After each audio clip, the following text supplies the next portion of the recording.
Father Walter J. Sisek, a Jesuit missionary imprisoned for more than 20 years in the Soviet Union, writes these words while reflecting on the reverence for the Mass by some prisoners in the labor camps.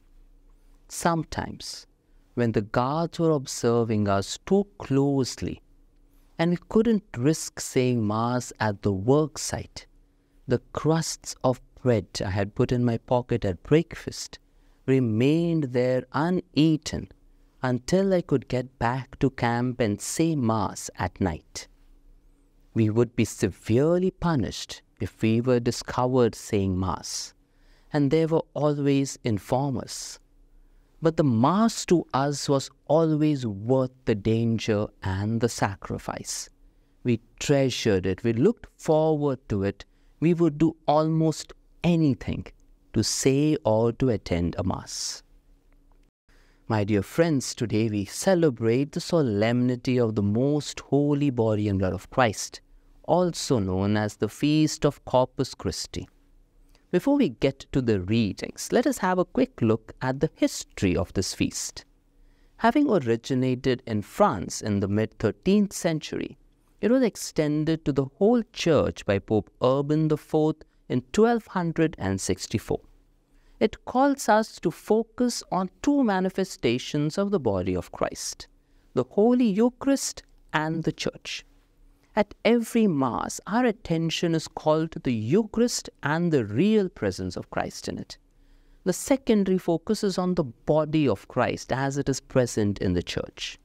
The Church is called the body of Christ because of the intimate communion that Jesus shares with his disciples. I have spoken about the real presence of Jesus and transubstantiation in my previous video, the link to which you can find up here. The readings this Sunday emphasize the Eucharist as the sign of the covenant. In the first reading, we have the narrative of the creation of the covenant between the Israelites and Yahweh. When Moses recounted the covenant demands to the Israelites, the people declared their willingness to obey. In ancient times, covenants were usually sealed by blood. Therefore, Moses carried bowls filled with the blood of the animals sacrificed earlier as offerings. He splashed half on the altar, which symbolizes God. The other half he sprinkled on the Hebrew people, telling them it is through this ritual action that the covenant between them and Yahweh has been established. You may wonder, why is blood so important? Such use of blood seems foreign to us, even objectionably gruesome. Yet we must understand that in the culture of the Israelites, blood was a symbol of life, purification, and unity. In a blood covenant, the shedding of blood was a reminder that the participants were making a serious commitment that could even cost them their lives, thereby implying their willingness to lay down their lives for each other. Blood was also seen as a purifying agent, as it was believed to cleanse the soul and wash away sin. Therefore, the Israelites were purifying themselves by shedding blood. It was also a symbol of unity, as the participants essentially became one entity, bound together in an unbreakable bond. The second reading, taken from Hebrews, continues to emphasize the theme of the blood of Christ. The author mentions that Christ came as a high priest for the forgiveness of sins. Under the Old Covenant, sacrificial blood was required to sanctify almost everything. Forgiveness of sins in particular was dependent on the death of an animal. Having contrasted the wilderness tabernacle of old with the perfect tabernacle of Christ, the author goes on to contrast the blood of goats and calves with Christ's own blood. Hebrews chapter 9 explains what set Jesus' new covenant apart from the old covenant. The sacrifice by the high priest in the earthly tabernacle on the Day of Atonement had to be repeated each year. There was a temporary quality to the high priest's work. That wasn't true of Christ, who obtained eternal redemption. Redemption involves bringing liberty to a captive, usually through the payment of a price. The New Testament presents Jesus' death on the cross as a redemptive act for humanity, as a ransom for many. Just as sacrificial animals had to be without blemish, so was Jesus, without blemish, without sin. His sacrifice on the cross needn't be repeated, since he was God's Son, fully God and fully human. The blood he shed could cover all of humanity's sins throughout all time. Through Jesus' shed blood, God himself paid the deadly price for humanity breaking the covenant. The author reminds the Hebrews that this was a new covenant, one which Jesus entered into with God and us, not with the blood of goats and calves, but with his own blood.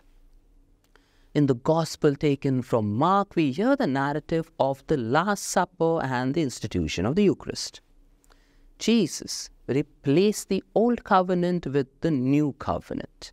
He replaced Moses as the God-chosen mediator, establishing the new covenant promised through the prophet Jeremiah, by using his own blood rather than that of sacrificial animals. The Eucharistic celebration is a sacrifice because it is the representation or reliving in an unbloody manner of Christ's death on Good Friday and of his resurrection on Easter Sunday. So why do we celebrate the Eucharist some 2,000 years later? We do this because Jesus told us to do so. Do this in memory of me. The Eucharist also teaches us the importance of community. John Chrysostom says, what is the bread actually? The body of Christ. What do communicants become? The body of Christ. Just as the bread comes from many grains which remain themselves and are not distinguished from one another because they are united, so we are united with Christ. Such a union effectively means that our outward piety towards the consecrated bread and wine cannot coexist with rudeness, unkindness, slander, cruelty, or gossiping, or any other breach of charity towards our brothers and sisters. We become the living Jesus present in our world. An important element in the Eucharist is that of Jesus breaking the bread. It is a distinctive sign of our faith and the place where we encounter the Lord, who offers himself so that we can be reborn to new life. The breaking of bread also challenges us. We cannot share in the Eucharist if we are not ready to break ourselves for others. We cannot share that bread unless we share the sufferings of our brothers and sisters in need. In the most holy Eucharist, we truly receive Jesus, his body, blood, soul, and divinity, nourishing us for those lonely moments that are so often part of a human experience, and reassuring us that God is always present in our lives. Thus, when we receive the sacrament of communion, we are reminded that our relationship with God is based on God's own sacrificial love, not on anything we have done or will do. I pray that each one of us may grow deeper in love for the Eucharist, just as Father Walter Zizek and his companions in the labor camps in Russia. May God bless us all.